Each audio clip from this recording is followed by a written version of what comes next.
¿Qué hacer ante un problema jurídico? La respuesta en Caso Abierto.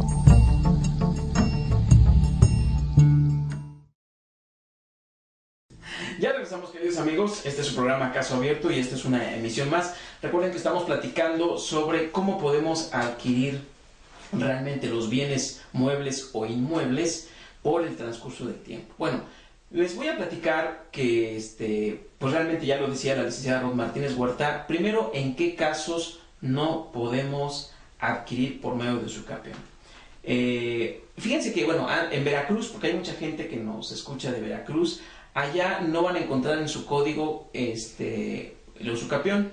Allá está como prescripción positiva o prescripción negativa. Prescripción significa un lapso de tiempo en el que finalmente se cumple, ¿no? Positiva significa, bueno, ahorita ya los voy a decir por qué, también está con otras palabras, otros términos aquí en lo que es el Estado de Puebla, y la prescripción negativa también aquí es usucapión de mala fe. Ahorita vamos a platicar sobre ello, y hay dos casos, hay algunos casos en los que no puede empezar a correr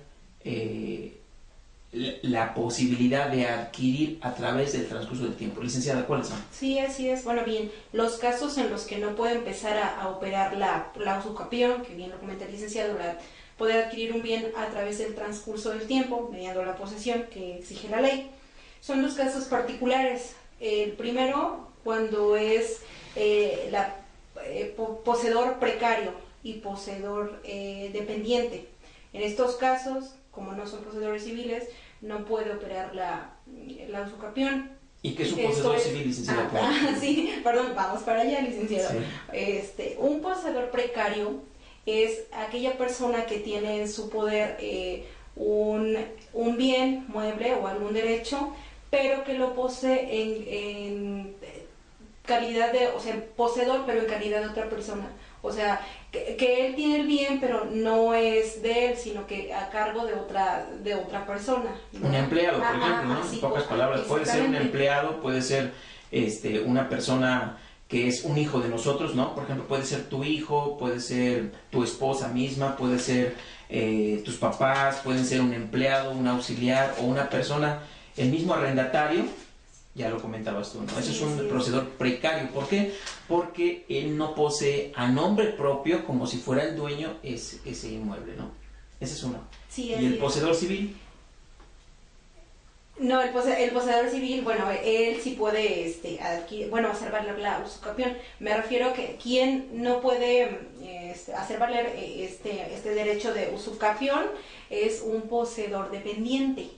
Así es. Ajá. No, pero me refiero a que, para que al auditorio le quede claro, el poseedor civil, queridos amigos, es precisamente la persona que posee, que ocupa a nombre propio el inmueble. Sí, así es, el dueño, el que se ostenta como dueño, y eso es muy importante. Ese es el que nosotros técnicamente llamamos poseedor civil.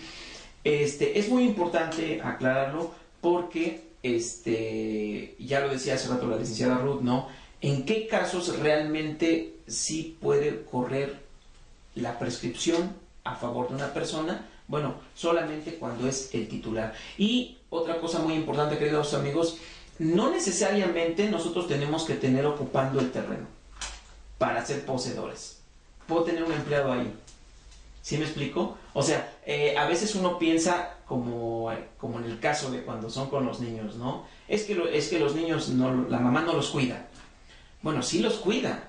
Que no puede estar con ellos todo el tiempo, eso es otra cosa, ¿no? Porque muchas veces los papás, igual, ese es un ejemplo muy parecido, ¿no? De repente los papás acusamos a las mamás y decimos, no, licenciado, o no, es que la mamá se va a trabajar, nunca está en la casa, ¿cómo es posible que pueda cuidar a la niña o al niño, ¿no? Licenciado, ¿qué posible sea de quitárselo, no?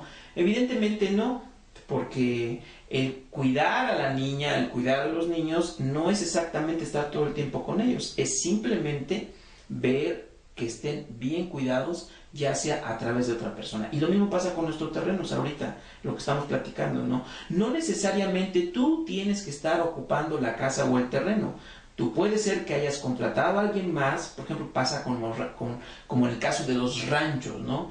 Que pues tú contratas a una persona que va a estar en el rancho, incluso va a estar ahí en una chocita, en una casita muy sencilla, y es el que te cuida los caballos, te cuida las vacas, te cuida el potrero, te cuida el campo, te cuida tu semilla, te cuida tu sembradío.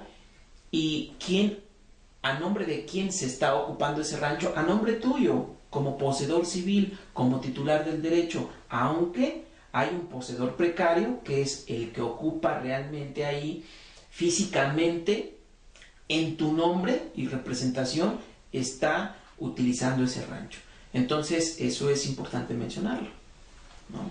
Sí, así como lo comenta el licenciado Juan Parodi, esta persona como poseedor precario no puede hacer valer y decir, por el transcurso del tiempo ya pues este rancho, el cafetal o el ganado pues ya pasa a ser de mi propiedad, ¿no? Porque él está habitando físicamente, pero en calidad de poseedor precario o dependiente, que en este caso es empleado, o sea, recibe un sueldo por estar ahí, pues desempeñando sus labores. Así ¿no? es. Y lo mismo pasa, queridos amigos, como en el caso de los arrendatarios. Igual, el inquilino, ya sea que rente una parcela para sembrar, para cosechar o para habitar en una casa o un terreno, el inquilino nunca, así está toda su vida, así esté 30 años en la casa o en el terreno, nunca va a poder adquirir por el transcurso del tiempo esa propiedad. ¿Por qué? Porque, y ahorita les digo por qué, porque el primer requisito que se necesita para poder empezar a adquirir una propiedad por el transcurso del tiempo estándola ocupando es que se me transmita a través de un acto jurídico la propiedad del mismo. Fíjense, ahí está el secreto. Si el dueño o alguna otra persona que posiblemente no es el dueño, ¿sí?, te transmitió, te hizo un contrato de compraventa y tú celebraste un contrato a través del cual se te está transmitiendo la propiedad y posesión de esa casa o terreno, o de ese coche, o de ese reloj, y durante determinados años tú lo sigues ocupando, ¿sí? En el caso de los inmuebles son 10 años. Hay que tener ininterrumpidamente, constantemente, habitar ahí, ocuparlo, como ya hemos mencionado con las diferencias, ¿sí?, durante 10 años consecutivos por lo menos. Y si yo logro ocupar esa casa o terreno, ese rancho, durante 10 años consecutivos, entonces ya puedo solicitarle al juez que me declare dueño de ese inmueble. Pero vean ustedes cómo el primer requisito que se necesita para que pueda yo adquirir ese inmueble es que se me haya transmitido la posesión y la propiedad. Claro, la ley dice, y esto es lo interesante, porque entonces, ¿cuál sería la diferencia entre reclamar un otorgamiento de contrato y una usucapión? La diferencia está, queridos amigos, en que solamente se necesita la buena fe al momento de adquirir. ¿Qué significa esto, queridos amigos? Que yo puedo adquirir el terreno de quien no es el dueño, fíjate. Eso es interesante. Interesante. Y pasa mucho, por ejemplo, con los ranchos, en la gente que es campesina, la gente rural, de repente te dice, a ver, don Pedro, mire, le vendo mi parcela, vea usted, o te vendo este lote. Y tú, pues de buena fe, y ahí está la buena fe, ¿no? Pues tú siempre has visto que el señor, pues siempre ocupa ahí el terreno, que fue de su abuelo, y seguramente es de él ahora. No le pides documentos. O sea, ¿cuántas veces nosotros, por buena fe, porque tenemos buenas intenciones, porque además nos dan facilidades para comprar el terreno, pues celebramos el contrato de compraventa, ¿sí? Pero nunca le pedimos que nos muestre los documentos que acrediten que efectivamente es el dueño, o que ya los papeles están a nombre de él. Que ahorita aguas, están carísimos.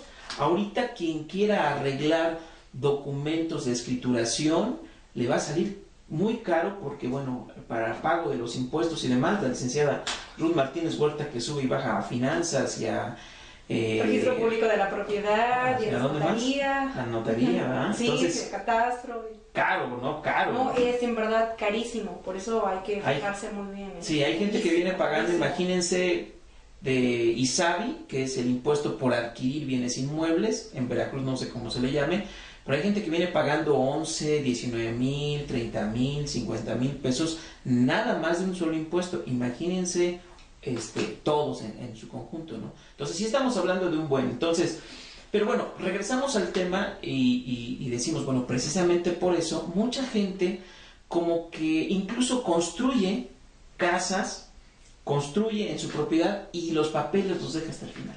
Es curioso, ¿no? Lo minimizamos, como que no le damos tanta importancia a los papeles, seguimos construyendo y decimos, ¿qué decimos? Después los arreglo, después veo cómo le hago, ¿no? Sí. Y entonces pasa que llega el momento en que la persona quiere vender, vende, y resulta que el comprador nunca se dio cuenta que el señor ni siquiera tiene papeles. Sí. Y cuando le pide papeles resulta que está intestado. Resulta que todavía tiene los papeles, sí, pero están a nombre de su papá, están a nombre de su abuelo, y tiene que hacer un procedimiento largo. Entonces, bueno, aquí, fíjense, y eso es lo bonito del juicio no se necesita demostrar que la persona que te vendió era el dueño. Solamente se necesita la buena fe al momento de que tú compras. Es decir, si tú demuestras en el juicio, al hacer el trámite, tú demuestras que lo compraste y que se te transmitió de buena fe la propiedad y la posesión del inmueble, con eso tienes por demostrado el primer elemento, que es el demostrar que se te ha transmitido la propiedad del inmueble. Ese es el primer requisito. Vamos a un corte, queridos amigos, después venimos a platicando de lo demás. El caso sigue abierto. Conozcamos nuestros derechos y obligaciones. Todo en el marco de la ley. Caso abierto continúa después del corte.